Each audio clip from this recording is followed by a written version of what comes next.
thôi nói chung thì anh tránh mặt thì cũng không phải tốt đâu anh ạ. Vẫn biết thế nhưng mà anh cứ tránh một thời gian xem mẹ của anh có đồng ý cho anh lấy em thật thì anh mới về, còn không thì anh cứ thuê nhà trọ anh ở.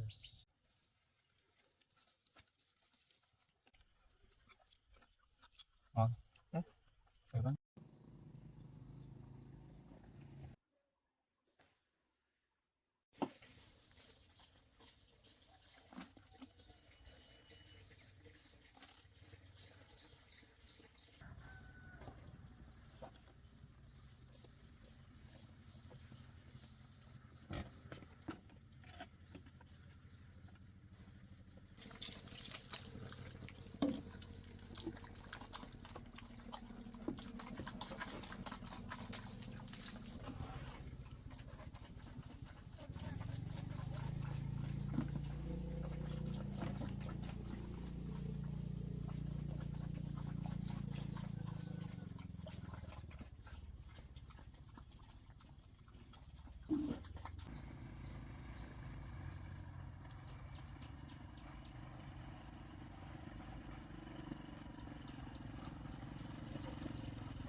Ông có gà con bán đấy, ông có mua không?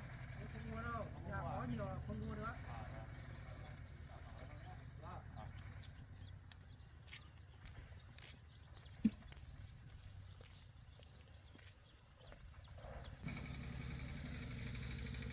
Ôi, ôi, đây gà con mà, đó có gà con bán rồi.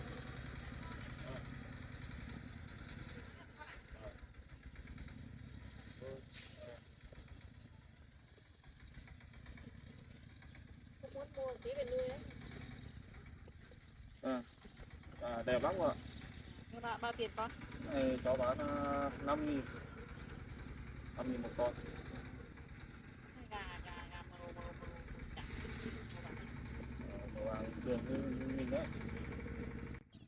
Đẹp nha. Vâng, đẹp lắm cô. Hôm nọ cô định mua ở chợ rồi nhưng mà ở chợ nó to nó bán đắt lắm. Vâng, cái này vừa nuôi vừa đẹp rồi. Vâng. 5.000 một con á? 5.000 một con thôi. Thùng này là bao nhiêu con? Cái này là 200 con. 200 con.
Rồi. Rồi nha.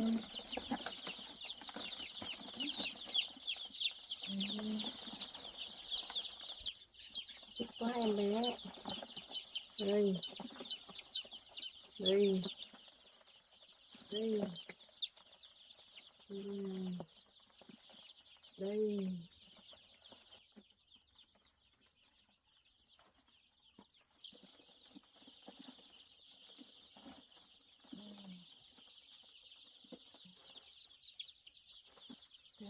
Lấy nước cho uống nha, đi cám cho ăn nha.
Chết chắc ở nhà đọc tuổi. Em ơi, Ở nhà chứ em? Vâng. Anh đi làm về là ăn cơm xong anh vào đây luôn. Ăn cơm chưa? Cơm rồi. Nhớ em quá. Thế à? Không ở nhà. Đóng cửa không em? Phép à? Em vừa mới mua mấy con gà con Thế này. á?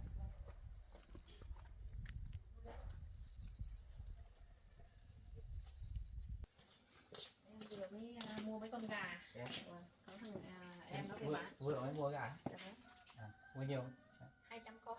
Mua nhiều thế. Vâng. Mua về nuôi xem có được không? Đủ nuôi, đủ ăn thịt. Vâng, nó còn bé lắm anh ạ. Đây anh mang Mấy cái gì bé đấy? bánh kẹo. Chúng nuôi thì kia là được rồi. Nó bánh kem lên không? Đấy ngon đấy. Khỏe hơn chưa? Cảm ơn. Vâng, em cũng thấy người cũng nhẹ hơn rồi. Tốt. Em xin nhé, cảm ơn. Em đang làm gì đấy? Em đang dọn cái nhà này. Anh ngồi đi, anh lấy cái ngồi cho em. Anh không ngồi lại, anh ngồi em quyết. Thôi để em làm. Thôi, anh không làm. Tiếp anh ngồi đến là làm việc mãi lắm. Đưa cho anh này. Anh đi làm về xong này. Ê, anh ngồi đấy cho em. Qua nhà xong là anh ăn bát cơm xong anh đi. Quét khiếp. Ai lại cho anh vừa vào đến nhà ấy này. Làm việc luôn. Anh ngồi đi. Ngồi Anh làm cũng được mà. để em vừa dọn cái xong rồi. Thế em quét nhà xong em làm gì được? Em làm linh tinh thôi. Làm gì thì anh đi hộ em làm. Thôi cứ ngồi nghỉ đã. Anh ngồi đến nhà em Đi làm để tập thể dục cho nó người nó khỏe, chân tay nó cứng. Không thì suốt ngày ngồi trên làm việc mỏi người lắm. Anh cứ ngồi cho em thử.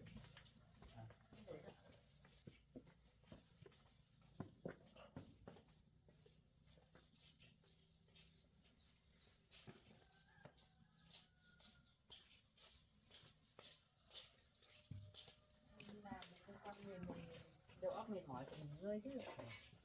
Ngồi nhiều lắm rồi, mỏi người lắm, giờ chỉ thích đi làm thôi. Ngồi đi anh. Em đun nước. Em đun nước để tối tắt. Vâng. Anh ngồi đi, em đi lấy nước cho anh. Mà không uống nữa đâu, không khát đâu. Xem em làm gì thì anh đi hộ em làm Em luôn. phải làm gì được à? Làm gì cũng được, nếu mà có việc làm là được. Rất là ngồi. Chiều nay có làm việc à? Chiều nay anh cũng ít việc thôi, anh bố trí nhân viên của anh làm. Thế à? Vâng. Thôi bác chọn được người bác thích rồi thì anh xem thế nào, nghe lời mẹ thôi. Anh cũng nói với em nhiều lần rồi, người nào mình yêu thì mình mới lấy được, chứ còn mình không yêu thì người khác yêu thì làm sao hợp anh được. Vâng, thôi thì chuyện này em cứ tin tưởng anh thôi. Còn Vậy ở cùng nhau suốt ngày cả đời cơ mà, chẳng nhẽ ngày nào ở với nhau không vui làm sao ở được em. vâng, Người như em thì anh vui, anh thích thì anh mới ở được chứ, cùng nhau chung sống được chứ. dạ vâng. Cho nên em yên tâm đi nhé, em không phải lo đâu. Vâng. Anh yêu em nhiều lắm. Đi làm xem có việc gì đi làm. Thế thì anh với em đi, em đang bảo là chắc cuối tuần này em định đi tìm máy cuốc về em làm cái ao trước cửa, Vâng. sửa cái ao trước cửa xong là em đi thả cái ao to kia lấy cá thì thả đây để bán dần. Đúng rồi. Xong là em muốn sửa cái ao to kia, Vâng. xong là em lấy cá về nuôi nhiều. Được, em làm gì thì Thế anh đi hộ em phát cứ đi làm phát ở đi. bên cạnh ao. Còn nếu tiền ông thiếu đấy thì anh sẽ hộ em. Cuối năm rồi em trả anh cũng được. Vâng. Làm ao làm trước cũng được, làm cái ao này trước để làm đẹp à. Vâng. Anh sẽ hộ em nào, em làm thế nào thì anh hộ em làm. Em cũng muốn bởi vì mình có ao ấy, em muốn đợt này em muốn đầu tư cái ao để đẹp đi, xong em lấy cá về em chăn nuôi cá. Vâng, đúng rồi. Để Chăn mình nuôi. làm tí kinh tế, không Vâng. thì chẳng có gì. Đúng rồi, cái ao to đợt trước mình câu Vâng, kia đấy nhảy vâng. cá to, mình sửa ao này xong mình lấy cá thì về Em thả ở đây. em phát bên cạnh cho nó sạch hết, xong em đốt đi, xong dùng máy ủi ủi bằng hết bên cạnh. Vâng, thế được. Thế anh thấy em tính đấy có được không anh? Ở nhà mình cũng là trồng cây rồi là chăn nuôi các thứ, Đúng chăn cá cũng đủ rồi em ạ. Em chăn Vâng, cá, xong chẳng với lại phải đi làm cái gì đâu. em lấy 200 con gà nữa, xong mấy Vâng. hôm em lấy mấy con lợn nữa về nuôi. Vâng, được. Thì em làm kinh tế. Thế thì nhiều việc đấy.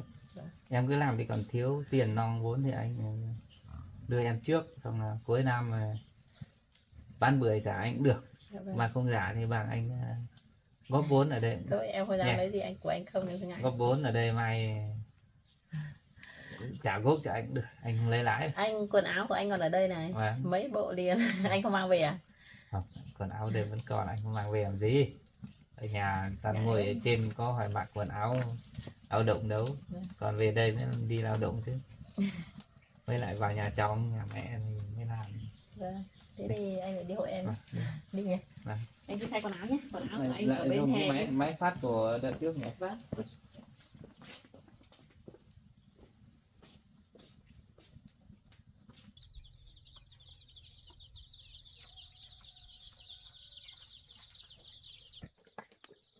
Để đến nhà em lại có việc làm luôn.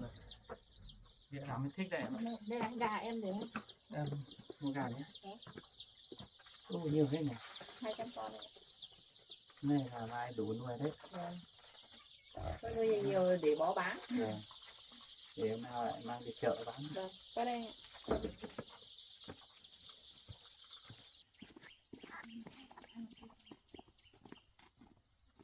Họ trồng lạc cắt hết này. Vâng. Bạn mọng rồi em nhỉ. Vâng, màu nó. Phát đây nè. Phát là mấy hôm là anh bị ủi hết cái khu này bằng phía dưới này. Vâng. Là- cái này em phải gỡ cái dây nước ra.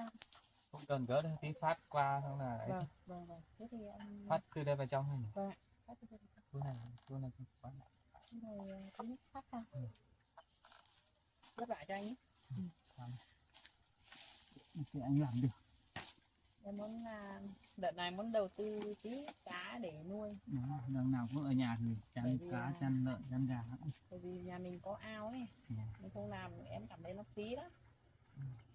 Ngày xưa thì mình không được tự do, còn làm thì phụ thuộc, còn bây giờ thì mình muốn làm cái gì thì mình cũng tự suy nghĩ mà làm thôi. Không nổ xe máy nó có nổ đâu. Phát hết khu này vào trong kia không. Vâng, anh phát đây giúp em đi Mai- gỡ cái cây kia nhé. Mai. Anh phát đây chắc em không gỡ được.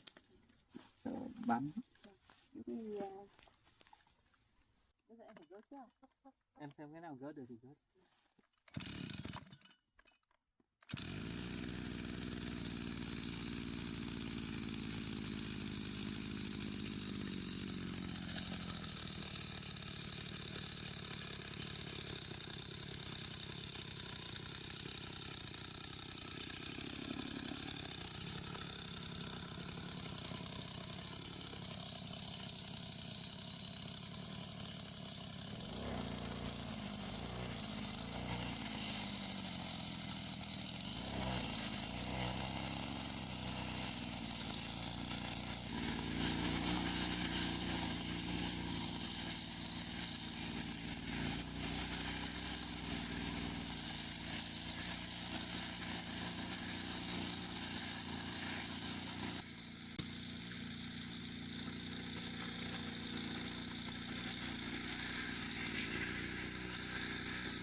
thúi hết. Anh ơi máy hỏng à? Dây nó cuốn vào thôi em ơi. À thế à? Dây cuốn nó rỡ thôi. À, vâng.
Đấy quá lấy nữa một cây thôi.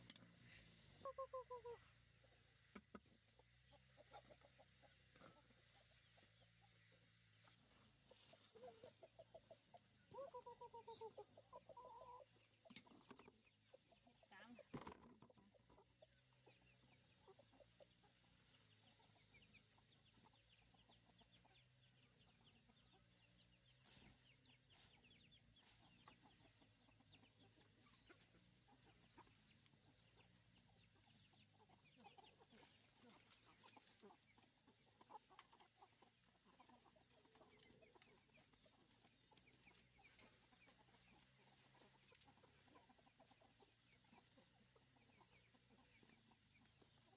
Trứng này.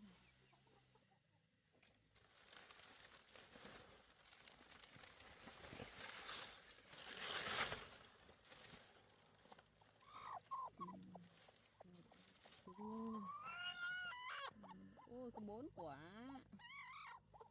4 quả thôi. 4 quả thôi.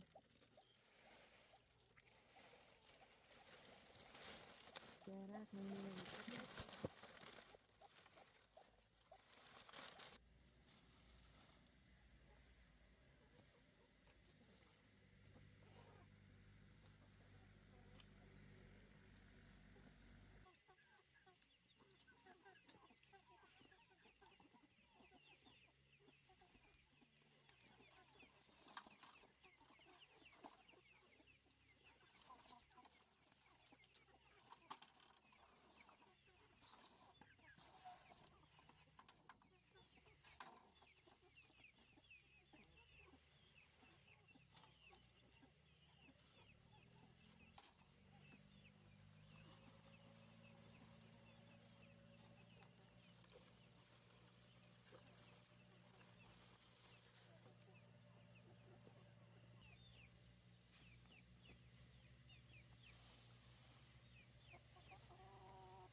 đi tìm măng về nướng nhá. Em làm tìm măng á. Vâng ạ. Vâng, thế em cứ nướng măng đi, anh nghỉ tí anh làm tiếp. Vâng. Em nướng măng thôi, em về nhà lấy cơm với câu cá nhá.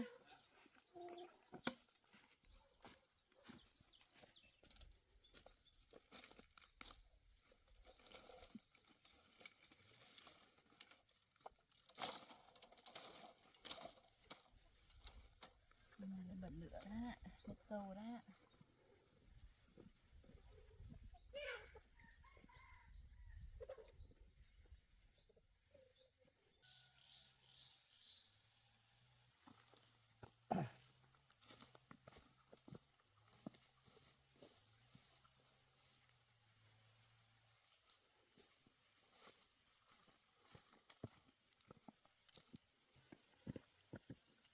Ủa, đúng đi cho nó sắc thì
Xong rồi à?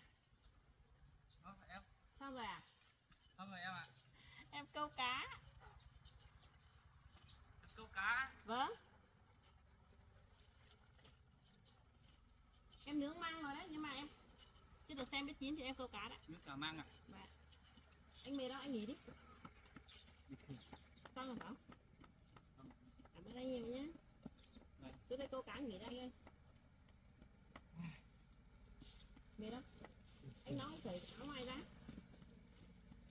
Mệt nhưng mà có em anh thấy vui. Em không biết câu đâu anh ạ. Không biết.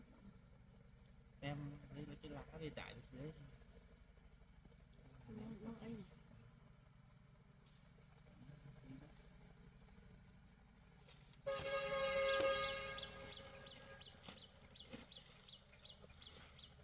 Có cá to về đây này. Em giỏi thế đấy nhỉ. Em tập câu. Tập câu đi. Em Câu. cá lắm mà Đấy. không bắt được. Cứ làm thế này đập xong rồi ném xuống kia xong là mình mới móc vào. Để một miếng để anh.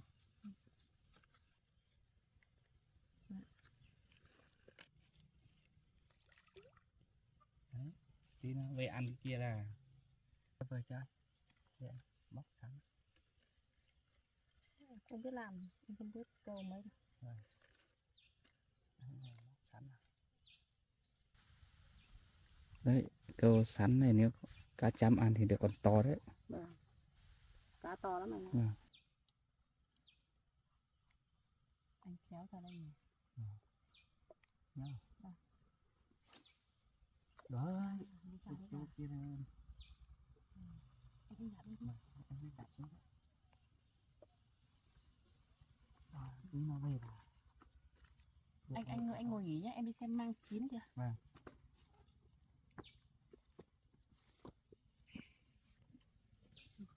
Tát hết rồi.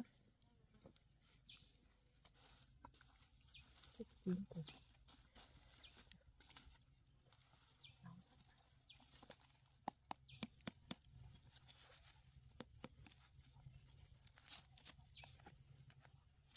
Chín kìa.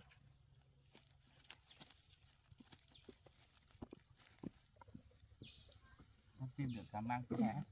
Tìm măng nhưng mà kiểu nó cao hết rồi anh ạ. À, Vâng. sao rồi nhỉ? Để là làm cây dùng ấy. Nhưng mà Thế thì em còn bẻ về đây làm gì? bẻ về để mấy củ để nướng ăn. À, để đấy làm để là giống ấy, để dùng cây ấy. Để nhiều mà. Để nhiều rồi vào. Để mấy cái cây. Cho lửa to vào tí. Bật lửa nữa em bỏ đâu. Anh vất vả nhỉ. Anh khát nước không? Không sao đâu em ạ. Anh khát nước không? Không khát. Khát nước em về nhà lấy nước. Vâng, không cần. Tô xong có được không anh nhỉ? Vâng. Cứ câu sẵn không được là câu run đấy. Tô được mình về làm cơm ăn nhỉ? Nhỉ, câu run nhỉ.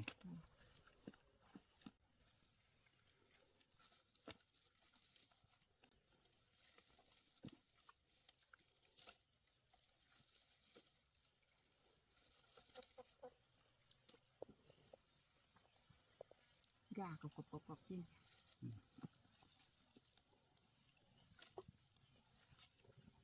Rồi, để anh thôi con cá lại đi. Được, cứ được.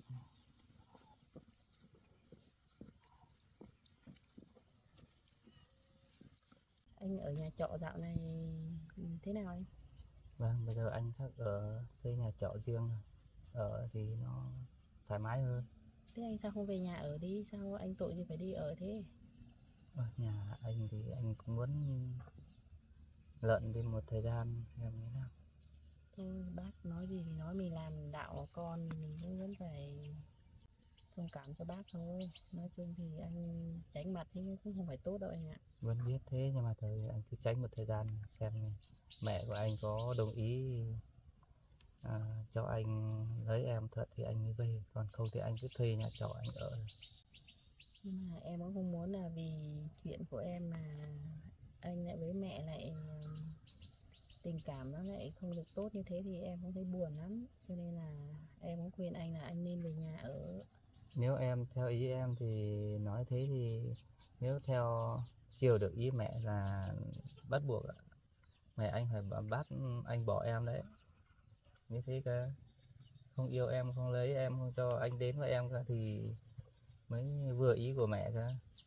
Cho nên bây giờ anh phải lánh lại đi, xong là anh khi nào mẹ anh đồng ý cho anh yêu em và lấy em thì anh mới về nhà. Anh phải làm như thế Anh thì không may cần ra phải thì hy mẹ sinh anh thế mới, đâu. mẹ anh thì mới nghe anh. Anh ạ, anh không cần phải hy sinh vì em như thế đâu. Nói chung thì nhưng mà anh ở trên cơ quan anh có phòng riêng mà đúng không? Cơ quan anh có phòng riêng mà, nhưng mà là Sao anh ở thuê đấy cơ quan? gần, nói chung gần tập thể nên là anh không thích ở, anh thuê phòng riêng anh ở thôi. Vâng. Ở đấy nói chung là toàn đấy thì nó cũng hơi, nói đúng mức ra thì nó cũng hơi theo anh, nên là anh cũng hơi muốn, anh muốn trốn tránh đi. Mà anh cứ nói thẳng với cô ấy đi, bảo là thế này thế nọ, anh phải nói thẳng chứ. Trước đây anh nói rồi, anh nói bảo là anh có người yêu rồi, anh sắp lấy vợ rồi. Thế Nhưng mà còn hiện tại bây giờ anh nói với cô ấy thế nào? đấy hôm nọ anh vẫn nói với cô đấy, bảo là anh có người yêu rồi, anh sắp lấy vợ rồi. Anh vẫn bảo cô ấy như thế, nhưng cô ấy bảo là không không đồng ý. Nói chung là cô ấy là muốn theo anh, nhưng mà anh có theo đâu, anh có yêu cô đấy đâu. Cô đấy là do mẹ anh với lại mẹ anh Toàn đấy sắp đặt thôi. Biết làm thế nào được? Có nhiều cái phức tạp thế bây giờ em.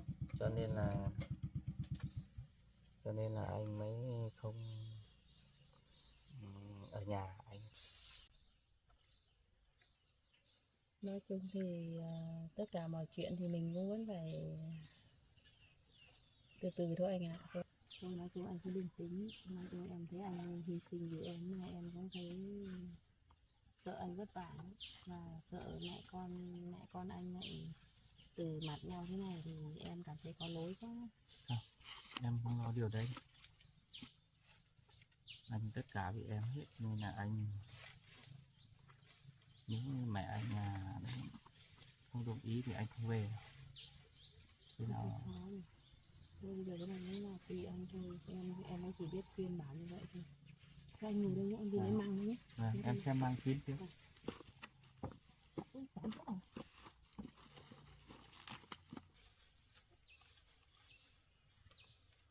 Anh hay mang chín hả anh ạ? Kín chưa em? Anh cầm ra đi. Ngon thế Chặt nhỉ? chặt cái lá cho em. Ngon thế nhỉ em? Rồi, ở đây có nước rửa tay em.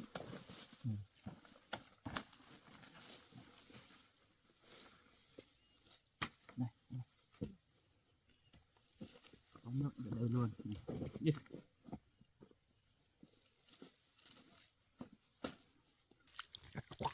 Anh rửa tay đi. Vâng, em cầm cho anh nhé. Em có rửa không? Có. Đây, cầm đây.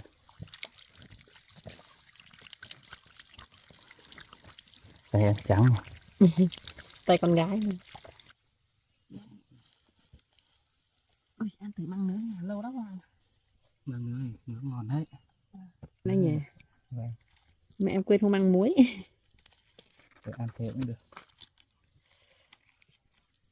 Nóng quá.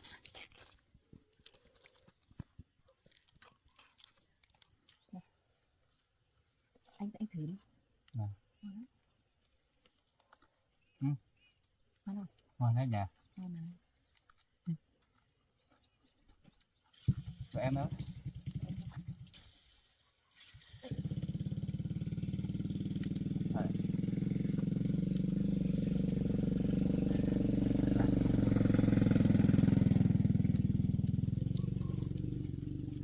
Làng xóm một đào sạc. Bên kia của họ này. Vâng. Ngon đấy. Ngon anh. Ngon. Ngon nhỉ.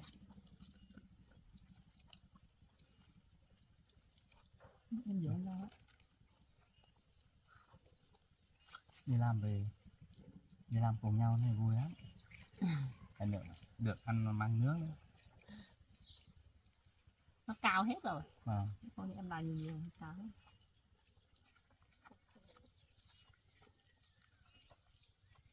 Cá đấy cây ăn nhỉ? Vâng. Có ăn câu đâu. cá không chịu ăn, hôm nào tháo rồi nhỉ. Nè. Tháo thì vắt hết đấy. Đó thì bán. Vâng. Để làm được cái ao đằng trước cửa đấy. Và Chắc nắng này hôm nào cũng làm. làm cái ao dưới không tháo cái này đi. Tiện xuống đấy. Ừ. Đây, em ơi. Ao này. Ngon nè. Em còn đi đào mang về nướng đấy chờ anh nữa. Ăn cho nó làm miệng tí. Vâng. Này có nhiều ăn với cơm cũng được đấy. Vâng. Em ơi, Anh ăn đi, em có rồi. không, anh ăn một đôi. Cái kiểu một đôi như anh em mình đấy, chia nhau ăn. Nào, Anh ăn đi. được không? Chạm chứ. Nào. Nào. Ăn đi. Ngon nhỉ? Ngon quá.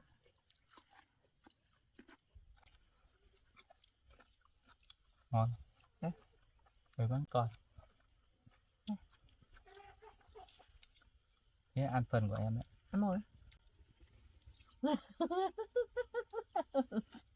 Kêu anh Hòa không? Rồi anh Hòa không? Ừ. Đây. Đây. Đây.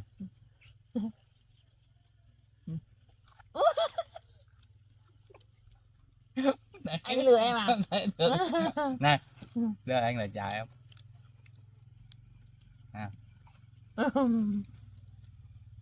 Em bị anh lừa. Miếng của em. Ừ. Miếng của em này.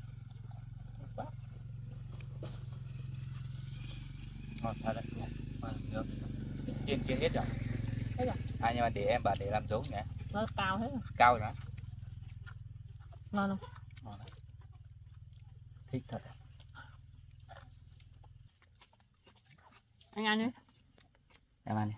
Em có rồi. Nè. Anh lừa em à? Anh lừa em nhá. Ngon lắm. Ừ. Đấy.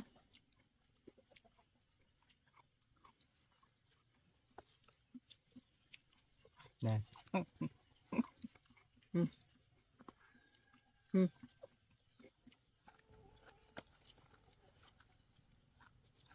Ngon lắm. Vậy là em tự ăn nhé. Cá to nhỉ. Ừ. Cá nhảy. Em tự ăn nhé. Cái quả đây cho em đấy.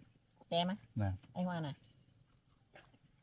Em công em nhiều hơn mà. Ngon nhỉ.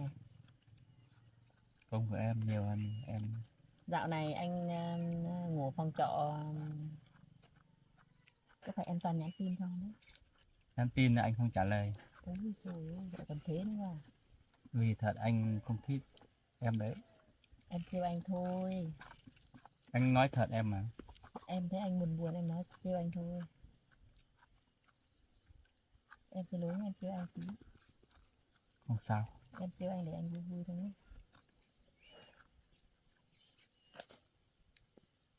Hôm nào mình lại đi tìm mang nhỉ? Ừ.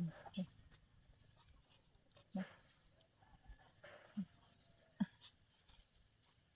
Lại thưa anh.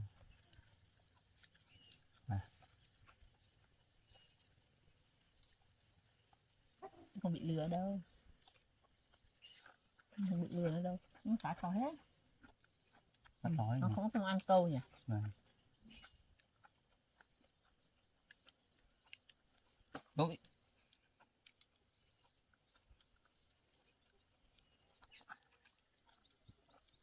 Này anh trả. Tờ nào em Anh trả này. Không hết phần nữa. Đáng quá. Đáng á. Đâu. Cái củ này đáng nhỉ? Thế sao miếng của em anh không thấy đáng? Đáng rồi, đến đoạn này đáng rồi. Thì nó cao ấy. Đáng quá. Nói cũng đáng tí nhưng mà ăn cũng ngon. Rồi em kêu anh thôi. Vâng. Có gì cố gắng lên anh nhé. Em cố gắng lên nhé. Vâng.